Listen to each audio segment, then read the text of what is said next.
The Golden State Warriors entered the offseason with one major asset in hand, the 11th overall pick in the 2026 NBA draft.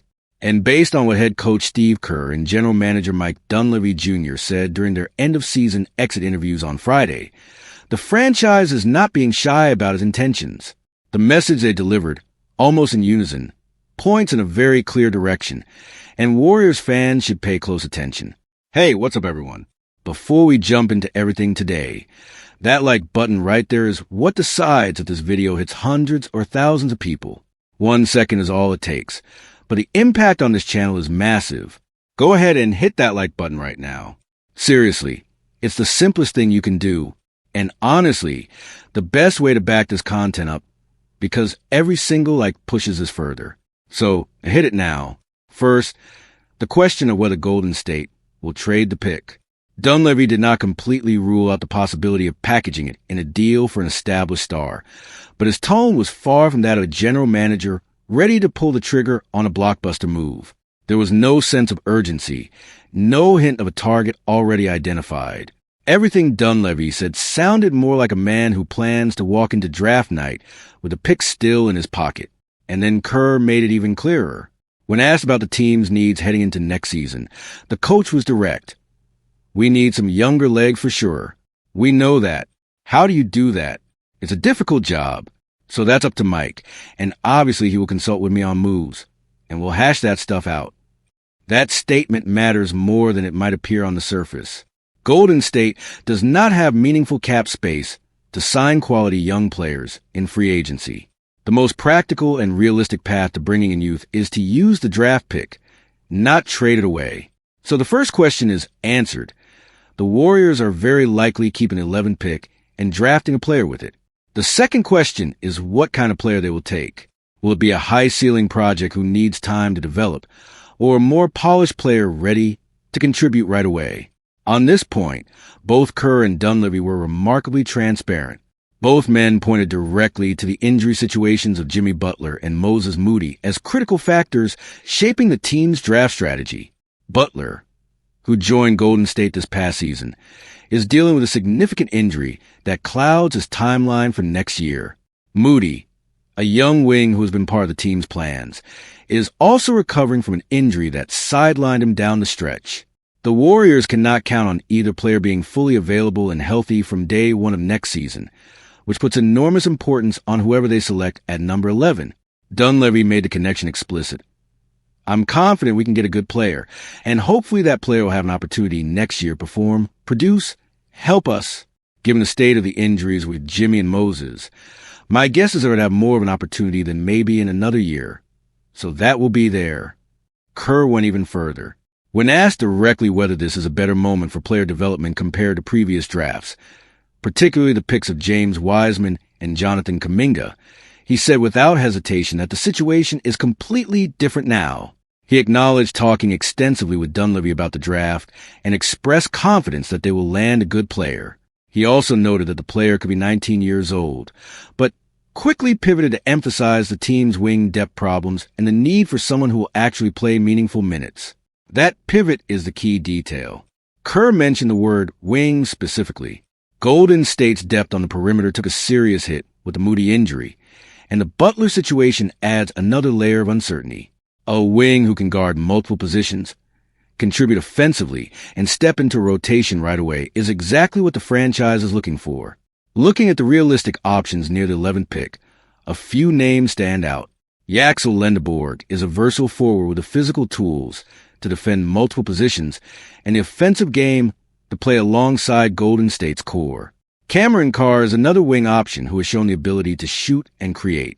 Braden Burries is a guard-forward hybrid who fits the profile of someone ready to contribute immediately. Players like Nate Amon are considered bigger projects in this draft class, high-ceiling prospects who may need a year or two before contributing consistently.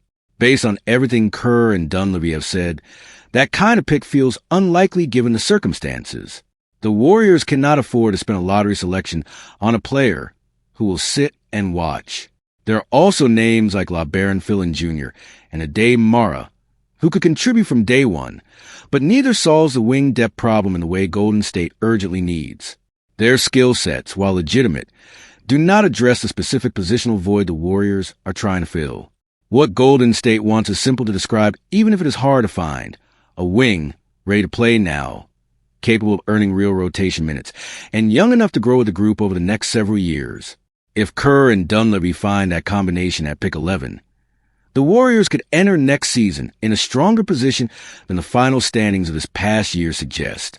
The draft takes place in late June, and the Warriors have several weeks to finalize their board and make their decision.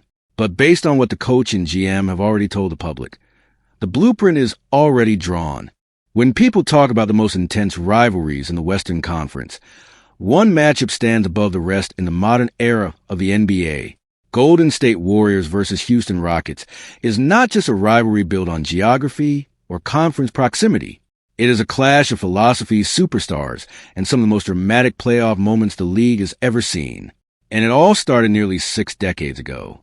The first meeting between these two franchises took place on October 22, 1967, when the San Francisco Warriors, as the team was known at the time, defeated the newly formed San Diego Rockets by a score of 137 to 126. At that point, nobody could have predicted what this matchup would eventually become. It looked like just another Western Conference game between two teams still figuring out their identities. But history had something far more compelling in store. Over the decade that followed, both franchises traded wins without much heat attached. Across more than 270 combined regular season playoff games, Houston actually holds a slight overall edge in the regular season head-to-head record, owning a 130 to 111 advantage. However, that number tells only part of the story. When the lights are brightest and the stakes are highest, Golden State has a perfect 5-0 record against the Rockets in playoff series, a dominance that is difficult to match anywhere else in the league's history. The rivalry truly ignited in 2015 when Stephen Curry and the Warriors emerged as legitimate title contenders and collided with a Houston team built around James Harden's prolific isolation scoring. The two teams met in the Western Conference Finals that year, with Golden State winning the series and going on to capture the championship. That matchup set the template for everything that followed. Two offensive systems with completely different identities, each capable of producing historic scoring nights, testing each other in the highest stakes environment the NBA offers. But the chapter that defined this rivalry forever came in 2018. Houston had the best record in the entire league that season, finishing 65-17, and took a 3-2 series lead over the Warriors in the Western Conference Finals. Golden State appeared genuinely vulnerable for the first time in years. Then before Game 6, Chris Paul tore his hamstring, and the series changed completely. In Game 7, the Rockets missed 27 consecutive three-point attempts. The Warriors survived and advanced to the NBA Finals. That sequence of events remains one of the most discussed in playoff history, a statistical anomaly so extreme that it shifted the balance of an entire championship race. Following that season, both franchises entered different phases of their respective cycles. Golden State went on to win another championship in 2022, completing the final major chapter of the Curry-Thompson-Green era. Houston, meanwhile, embarked on a deliberate rebuilding process centered around young talent, including Jalen Green. The Rockets began stockpiling draft picks and developing their core with a long-term view, accepting short-term losses in exchange for future competitiveness. When the two teams met again in the 2025 playoffs, the Warriors extended their postseason dominance with 7 more consecutive wins against Houston, pushing their all-time playoff series record to a perfect 5-0. That result confirmed what many suspected. Playoff experience remains a decisive factor in high-pressure, late-game battles, and Golden State's institutional knowledge of how to win in the postseason continues to carry weight. The numbers that define this rivalry are striking. Houston holds the overall regular season advantage at 130 to 111. Golden State holds a 5-0 mark in playoff series. The Warriors have won 7 NBA championships to the Rockets' 2. The longest winning streak the Warriors put together against Houston reached 15 consecutive games, spanning from 2021 to 2024. Both teams share the distinction of the largest margin of victory in a single game against each other, 41 points. Though on different occasions, Golden State on May 20th 2018, and Houston on November 14, 1979. The most recent regular season meeting took place on March 5, 2026, with the Warriors winning 115-113. One constant throughout the rivalry has been Golden State's efficiency from beyond the arc. The Warriors have historically outperformed Houston from three-point range in the most critical moments, and that shooting advantage proved decisive time and again whenever the stakes were highest. In the 2018 Game 7, Houston's collapse from three was the mirror image of how Golden State uses that same weapon to close out opponents. Now, both organizations are moving into a new chapter. Houston's young core is maturing, with Jalen Green developing into one of the conference's most explosive players. Golden State is managing its own transition, navigating the back end of the Curry era while building around a mix of veterans and younger contributors. The rosters have changed significantly since the Curry-Harden battles shaped the Western Conference landscape for several consecutive seasons. But the history between these two franchises guarantees that every meeting carries a weight rarely found in regular season games. Warriors versus Rockets is not just a game on the schedule. It is a story that has been building since 1967, and it is far from finished.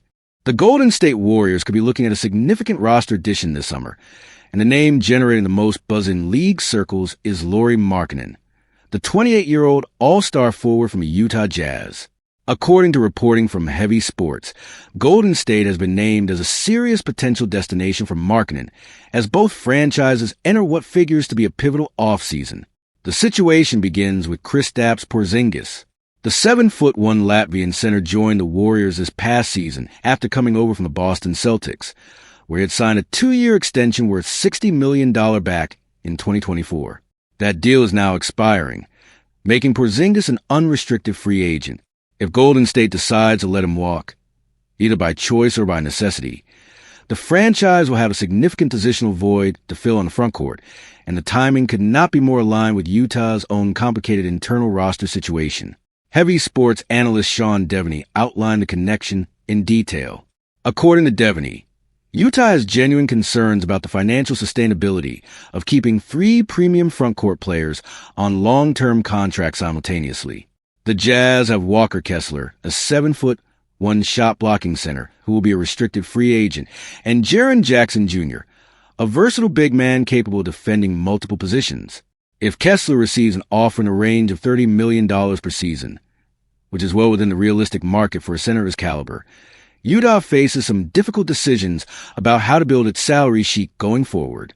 Markkanen, who stands 7 feet tall himself, would be the piece most likely to be moved if the Jazz determined that 3 big-money frontcourt contracts represent too much financial risk. The Finnish forward had what many observers consider his best NBA season in 2025-26, averaging 26.7 points, 6.9 rebounds, 2.1 assists, and 1.0 steals per game for Utah.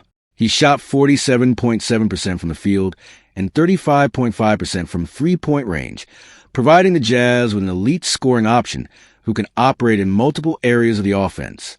That combination of size, scoring, and three-point shooting is precisely what Golden State covets. Markkanen is exactly the type of stretch-four player that thrives in the kind of ball movement system that Coach Steve Kerr runs. His ability to spread the floor creates driving lanes for guards and allows the Warriors to play with the offensive spacing they rely on to generate clean looks. At 28 years old, he is also at the peak of his basketball powers, hitting his prime at a moment when Golden State is trying to maintain competitiveness at the highest level. Warriors' interest in Markkanen is not new. The two sides have been connected in trade speculation before, but previous discussions never advanced far enough to produce a concrete deal. The difference this summer may be Utah's urgency. If the Jazz want to avoid getting locked into an expensive and inflexible frontcourt situation, moving Markkanen proactively, rather than waiting to see how the Kessler free agency plays out, could be their best path forward. And Golden State represents one of the most logical destinations given a fit on both sides. From the Warriors' perspective, adding a player like Markkanen would address one of the team's most pressing long-term needs. Golden State has struggled to find a consistent power forward presence who can both protect the rim area when needed and stretch defenses from the perimeter. Markkanen does both at an elite level. His track record as an all-star and his consistent production over multiple seasons give him credibility that younger, cheaper options simply cannot match. The financial side of any deal would require creativity. Markkanen is under contract for multiple years, and a trade of this magnitude would likely involve multiple players and potentially picks going back to Utah in exchange. The Warriors do have assets to work with, including the 11th overall pick in the 2026 draft, though recent comments from Steve Kerr and Mike Dunleavy Jr. suggest Golden State would prefer to keep that pick rather than trade it. A Markkanen deal would likely need to be structured differently, around salaries and future draft capital rather than the upcoming selection. Whether or not a deal ultimately materializes, the connection between Golden State and Markkanen reflects the type of ambition that defines the franchise's approach to roster building. The Warriors are not content to simply reload through the draft. They are actively exploring avenues to bring in star-level talent that can push them back into genuine championship contention. Markkanen, at 28 and with his best basketball still ahead of him, fits that description perfectly. Utah will need to make its decisions quickly once the free agency period opens. The Jazz are a team in transition, balancing the development of a young core with the financial reality of a league where premium talent commands premium prices. How they handle the Markkanen situation this summer will say a lot about the direction they intend to take. And if they decide to move him, the Golden State Warriors appear ready to answer the phone.